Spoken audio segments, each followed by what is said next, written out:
গুলিবিদ্ধ অবস্থায় রেন্টু সাংবাদিক সম্মেলনে প্রধানমন্ত্রী শেখ হাসিনাকে অভিযুক্ত করে বিবৃতি দেয়। সরকার প্রধান হিসেবে শেখ হাসিনা এই অভিযোগের কোন তদন্ত না করায় অভিযোগের সত্যতা প্রমাণিত হয় এবং এই অভিযোগের কোন প্রতিবাদ না করে মৌনতা প্রদর্শন করায় প্রমাণ করে শেখ হাসিনা অভিযুক্ত এবং তিনি অভিযোগ স্বীকার করেছেন বা মেনে নিয়েছেন। গণভবনের ষড়যন্ত্রের সিদ্ধান্ত মোতাবেক হত্যা ষড়যন্ত্র বাস্তবায়নে যে নীলনকশা প্রণীত হয়েছিল সেই নীলনকশা বাস্তবায়িত করার জন্য আসামিগণ তাদের সঙ্গী ও বেআইনি অবৈধ সশস্ত্র সাথীদের নিয়ে হত্যার উদ্দেশ্যে মুক্তিযোদ্ধা মতিজুর রহমান রেন্টুকে গুলি করে আহত করে। রেন্টুর লাশ নিয়ে যেতে ব্যর্থ হয়ে অবৈধ অস্ত্রধারী আসামিগণ মুক্তিযোদ্ধা মতিজুর রহমান রেন্টুর স্ত্রী নাবালিকা কন্যাদের অপহরণ করার চেষ্টা চালায়, কিন্তু অপহরণ করতে ব্যর্থ হয়। অতঃপর তাহারা মুক্তিযোদ্ধা মতিজুর রহমান রেন্টুর স্ত্রী কন্যা পরিবারকে 2000 সালের 20 জুন থেকে 2001 সালের 15 জুলাই পর্যন্ত জিম্মি আটক করে রাখে। দ্বিতীয় মহাযুদ্ধের যুদ্ধাপরাধী নাটের গুরুদের যখন বিচার হয় তখন তাদের বিরুদ্ধে প্রধান যুক্তি ছিল যে তারা চান না চান প্রাণ দিতে হয়েছিল সাধারণ নিরপরাধীকে, তাই তারাও প্রত্যক্ষ হত্যাকারীর চাইতে কোন অংশেই কম অপরাধী নন। হত্যার হুকুম দেওয়ার জন্যই শুধু শেখ হাসিনার বিচার হবে না, তার বিচার হবে একাধারে 1. হত্যার হুকুম দেয়া, 2. হত্যার চেষ্টা করা, 3. প্রধানমন্ত্রীর ক্ষমতার অপব্যবহার করে নাগরিক হত্যার চেষ্টা করা, 4. শপথ ভঙ্গ করে হত্যার চেষ্টা করা। এই সকল অপরাধে শেখ হাসিনার বিচার হতে হবে। গুলিতে আহত অবস্থায় রেন্টুর সাংবাদিকদের কাছে দেয়া বয়ানের বিরুদ্ধে প্রধানমন্ত্রী শেখ হাসিনা কোন আপত্তি করেননি, কোন প্রতিবাদ করেননি, বিবৃতি দেননি। সরকার প্রধান হিসেবে তিনি, শেখ হাসিনা, রেন্টুর দেয়া অভিযোগ এবং গুলিবিদ্ধ হওয়ার ঘটনার কোন পুলিশি তদন্ত করাননি। এ কারণেই ধরে নেওয়া যায় যে তিনি রেন্টুর দেয়া অভিযোগ মেনে নিয়েছেন। আমার ফাঁসি চাই বইটি লেখার কারণে মুক্তিযোদ্ধা মতিউর রহমান রেন্টুকে হত্যার উদ্দেশ্যে গুলি করার সাথে সরকারের সম্পর্ক রয়েছে বলে বিভিন্ন সংবাদপত্রে বিভিন্ন সাংবাদিক, কলামিস্ট এবং লেখক অভিমত ব্যক্ত করার পরও সরকার প্রধান হিসেবে প্রধানমন্ত্রী শেখ হাসিনা নিশ্চুপ থাকায় এবং কোন প্রকার ব্যবস্থা গ্রহণ না করায় প্রমাণ হয়েছে শেখ হাসিনা প্রধানমন্ত্রী হিসেবে এই হত্যা প্রচেষ্টায় জড়িত। মানুষ মিথ্যা বললেও ঘটনা প্রবাহ মিথ্যা বলতে পারে না। প্রধানমন্ত্রী শেখ হাসিনা রেন্টুকে হত্যার চেষ্টা করলেন এবং হত্যা করতে ব্যর্থ হয়ে রেন্টুর স্ত্রী কন্যাদের জিম্মি করলেন। রেন্টু পত্রিকায় দেয়া সাক্ষাৎকারকে এজাহার হিসেবে গ্রহণ করে প্রধানমন্ত্রী শেখ হাসিনাকে প্রধান আসামি করে মামলা নেয়ার আবেদন করে এবং জীবনের নিরাপত্তা চেয়ে রাষ্ট্রপতির কাছে পত্রিকার মাধ্যমে আবেদন করে। রেন্টুর বাড়িঘর জ্বালিয়ে দিয়ে পরিবারের লোকদের পুড়িয়ে মারার হুমকি দিয়ে দিনকালে আমার ফাঁসি চাই বইয়ের প্রকাশনা বন্ধ করা এবং বই নিষিদ্ধ ও বাজেয়াপ্ত করা। শেখ হাসিনা রেন্টুকে না চেনার ভান এবং আওয়ামী লীগের তৎকালীন সাধারণ সম্পাদক সংসদের উপনেতা শেখ হাসিনা সরকারের স্থানীয় সরকার, পল্লী উন্নয়ন ও সমবায় মন্ত্রী জিল্লুর রহমানকে দিয়ে তিনি, শেখ হাসিনা, রেন্টুকে চেনেন না মর্মে বিবৃতি দেওয়ানো। অতঃপর প্রধানমন্ত্রী শেখ হাসিনা তৎকালীন বিরোধী দলীয় নেত্রী বেগম খালেদা জিয়াকে উদ্দেশ্য করে এটা ফরমাইশি বই, এই বই লিখাতে কত টাকা দিয়েছেন এবং কত কপি কিনে বিতরণ করা হচ্ছে তা আমাদের জানা আছে। অবশেষে তিনি এটা বানোয়াট বই, তা নিয়ে এত হইচই। তারপর বললেন রেন্টু একটা দলের এজেন্ট হয়ে কাজ করছিল, এজন্য তাকে বের করে দেয়া হয়েছে। আমাদের স্বভাব চরিত্র কি তা দেশের মানুষ জানে। মাননীয় আদালত এবং জুরি মণ্ডলী উল্লিখিত সকল ঘটনা একই সূত্রে গাঁথা এবং একই ধারাবাহিকতায় সংগঠিত এবং একই ব্যক্তি ও গোষ্ঠীর দ্বারা সংগঠিত। অতএব এই অপরাধীদের এমন দৃষ্টান্তমূলক শাস্তি হওয়া উচিত যাতে করে অপরাধের শিকার বা সংক্ষুব্ধ ব্যক্তিদের মনে ন্যায় বিচারের প্রতি বিশ্বাস ফিরে আসে এবং আগামী সম্ভাব্য অপরাধী প্রধানমন্ত্রীও যেন মনে করতে না পারে যে অপরাধ করে শাস্তি এড়ানো সম্ভব।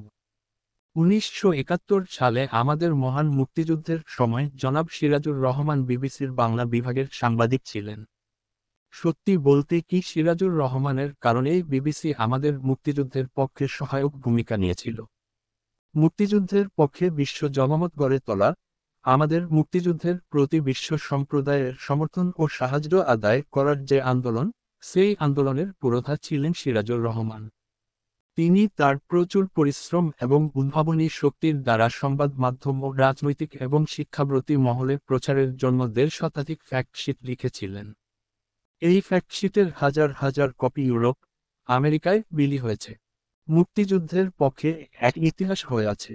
আমাদের মুক্তিযুদ্ধের পক্ষে বিবিসির যে সংবাদ বিশ্লেষণ হতো, এগুলো লিখতেন প্রধানত এভান চার্লটন, মার্ক টালি, উইলিয়াম ট্রুলি এবং সিরাজুর রহমান। লন্ডনে বিচারপতি আবু সায়েদ চৌধুরীর নেতৃত্বে সিরাজুর রহমান, দিন পত্রিকার সম্পাদক শফিক রেহমান এবং মরহুম আবিদ হুসেইনদের দৃঢ় প্রতিজ্ঞা, মনোবল, বুদ্ধিমত্তার সর্বোপরি দেশপ্রেম এর ফলে ইউরোপ এবং ল্যাটিন আমেরিকার দেশগুলোতে আমাদের স্বাধীনতা যুদ্ধের প্রতি সহানুভূতি ও সমর্থন আশাতীত দ্রুত বৃদ্ধি পেয়েছিল। একদিকে মুক্তিযোদ্ধাদের জীবনপণ লড়াই এবং অন্যদিকে এই ব্যক্তিবর্গের বিদেশে কূটনৈতিক সাফল্য আমাদের স্বাধীনতার সময়সূচিকে খুবই ত্বরান্বিত করেছিল। বিচারপতি আবু সায়েদ চৌধুরী, সিরাজুর রহমান, শফিক রেহমান, মরহুম আবিদ হুসাইনদের ভূমিকা কোনমতেই কলিকাতার অস্থায়ী সরকারের চাইতে কম গুরুত্বপূর্ণ ছিল না। সিরাজুর রহমানের সৌভাগ্য হয়েছিল একটি ইতিহাস সৃষ্টির। সেই ইতিহাসটি হল ১৬ই ডিসেম্বর ১৯৭১ গ্রিনিচমান সময় সকাল ১০টা এবং ঢাকার সময় বিকেল ৪টায় বিবিসির একটি বিশেষ বাংলা সংবাদ বুলেটিনে সিরাজুর রহমানই সর্বপ্রথম বাংলাদেশের মানুষকে স্বাধীন মাতৃভূমির জন্মের সুখবরটি শোনান। শ্রদ্ধাভাজন এই ঐতিহাসিক ব্যক্তিটি আমার ও আমার পরিবারের জীবন বাঁচানোর জন্য সাপ্তাহিক দিন, দৈনিক ইনকিলাব সহ বিভিন্ন পত্র পত্রিকায় বহু লেখালেখি করেন। এই মহান ব্যক্তির ঋণ শোধ করার সামর্থ্য যে আমার কোন দিন হবে না, তা বলা বাহুল্য। ডায়েরি ৯০-এর স্বৈরাচার এরশাদ বিরোধী ছাত্রগণ আন্দোলনের রূপকার এবং মূল নেতৃত্ব দানকারী দৃঢ় ব্যক্তিত্ব আপসহীন সংগ্রামী নেতা, আওয়ামী লীগের ছাত্র সংগঠন ছাত্রলীগের সাবেক সভাপতি, বিএনপি সহসাংগঠনিক সম্পাদক হাবিবুর রহমান হাবিব, এত মহৎ ব্যক্তি তা আমি জানতাম না। সেই ভয়াল কঠিন দুঃসময়ে আমার মোবাইল ফোন দরকার শোনা মাত্রই তিনি তার নিজের ০১৭৮১৬৮০৫ এবং ০১৭১৩৩৭৪৭৩ মোবাইল দুইটি আমাকে দিয়ে দিয়েছেন। তার একটি আজও ফেরত নেননি। এত বড় উপকার কোনোদিন ভুলবার নয়। এই ঋণ শোধ হবার নয়। শ্রদ্ধেয় শফিক রেহমান দুঃসময়ের আপনজন, বিপদের বন্ধু, সাহসী বরেন পুরুষ। শ্রদ্ধাভাজন শফিক রেহমান তার বিখ্যাত কলাম দিনের পর দিন আমার ফাঁসি চাই, বই নিষিদ্ধ হওয়ার বিষয়, আমার পরিবারের নিরাপত্তা বিষয় এবং আমার জীবন রক্ষার বিষয় নিয়ে লেখেন। আমার এই চরম দুঃসময়ে, বিপদের দিনে বাংলাদেশের কেউই যখন আমার ৭০-৭৫ বছর বয়স্ক পরম স্নেহময়ী মাকে, বর্তমানে পরলোকবাসী ২১শে ফেব্রুয়ারি ২০০২ সালের রাত ৯টায় আমাদের সকলকে ছেড়ে এই জগৎ ত্যাগ করে পরলোক গমন করেছেন। আমার স্ত্রী কন্যাদেরকে এতটুকু সহানুভূতি, এতটুকু সান্ত্বনা দিতে সাহস করল না। এমনকি মোবাইল ফোনের নিরাপদ যোগাযোগ রাখতে পর্যন্ত কেউ কেউ সাহস করল না। তখন বিরল এক নির্লোভ, সৎ, আপসহীন, সাহসী পুরুষ বর্তমানের হলুদ সাংবাদিকতার মাঝে সবুজ পতাকা উড়িয়ে শির উঁচু করে দাঁড়িয়ে থাকা সিংহ ব্যক্তিত্ব আমার সাথে দেখা করার আগ্রহ প্রকাশ করলেন। আমার সাথে সাক্ষাৎ করা তার জন্য ভয়ানক বিপজ্জনক জেনেও তিনি স্নেহভরে আমার সাথে দেখা করতে চাইলেন। আমি অবাক বিস্ময়ে রাজি হলাম এবং যারপর নাই আনন্দিত হলাম।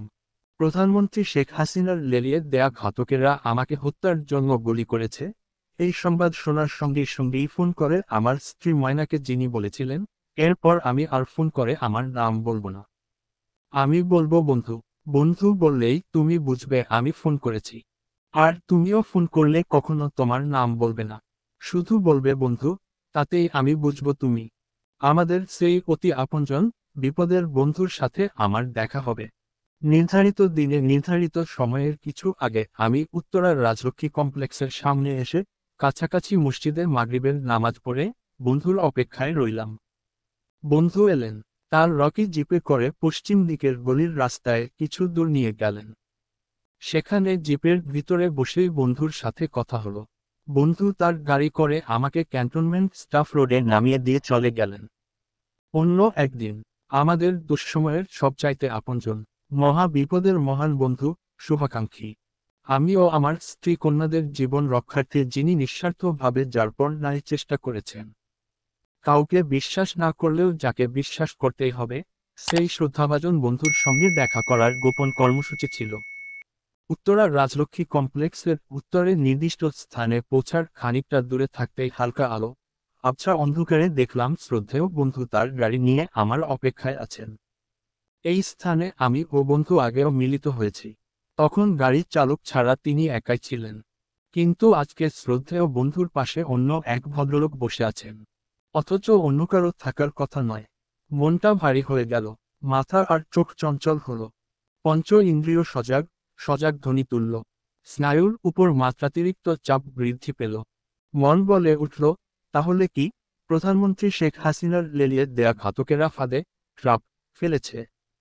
তবুও আমি গাড়ির কাছে এগিয়ে যাচ্ছি। এই সময়ে আমার কাউকে বিশ্বাস করা অত্যন্ত ঝুঁকিপূর্ণই শুধু নয়, আত্মহত্যারও শামিল। পলাতক জীবন বিধির পরিপন্থী, নীতিমালার পরিপন্থী। পলাতক জীবন প্রণালীর সূত্র বলে, কাউকেই বিশ্বাস না করা।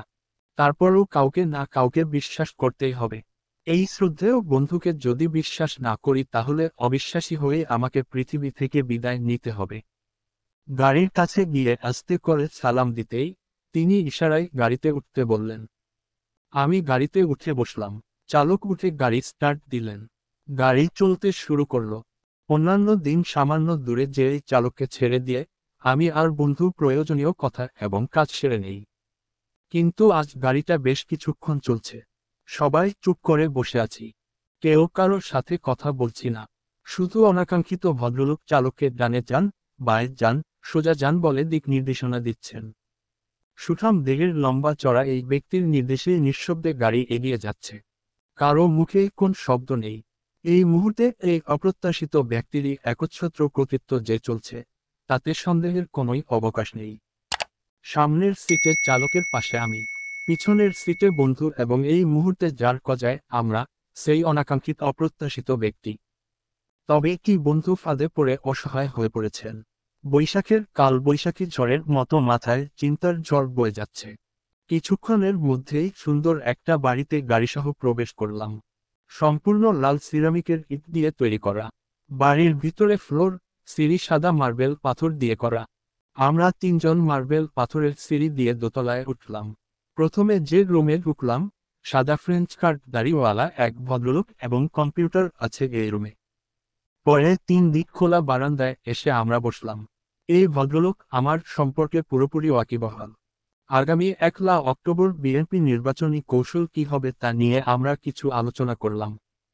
আল্লাহ পাক ঘাতকের হাত থেকে কিভাবে আমাকে রক্ষা করলেন। আল্লাহ পাক যদি বাঁচান, তাহলে কেউই হত্যা করতে পারবে না। আল্লাহ পাক যাকে বাঁচান তাকে আমার মতোই বাঁচান। শ্রদ্ধেয় বন্ধু বাস্তবাদী হয়েও আল্লাহ পাক কিভাবে আমাকে বাঁচালেন, তা চুপ করে ধ্যান দিয়ে শুনলেন। কোন কথা বললেন না। আমাদের বন্ধু খুব সম্ভবত জীবনে এই প্রথম আল্লাহ পাকের রহমত, বরকত ও কুদরতের কথা শুনলেন এবং নীরব থেকে মানলেন, গ্রহণ করলেন। আমাদের দুঃসময়ের এই অকৃত্রিম শ্রদ্ধাভাজন বন্ধুটি হলেন সাপ্তাহিক যায় যায় দিনের সম্পাদক, সময়ের বরেণ্য পুরুষ, নির্ভীক ও বলিষ্ঠ আপোষহীন ব্যক্তিত্ব শ্রদ্ধাভাজন শফিক রেহমান। আর ভদ্রলোক ব্যক্তি হলেন যায় যায় দিনে বিভিন্ন ছদ্মনামে কলাম লেখক নুরুল ইসলাম ভূঁইয়া ছোটন। মানুষ মানুষের জন্য, একথা তারা বুঝিয়ে দিলেন।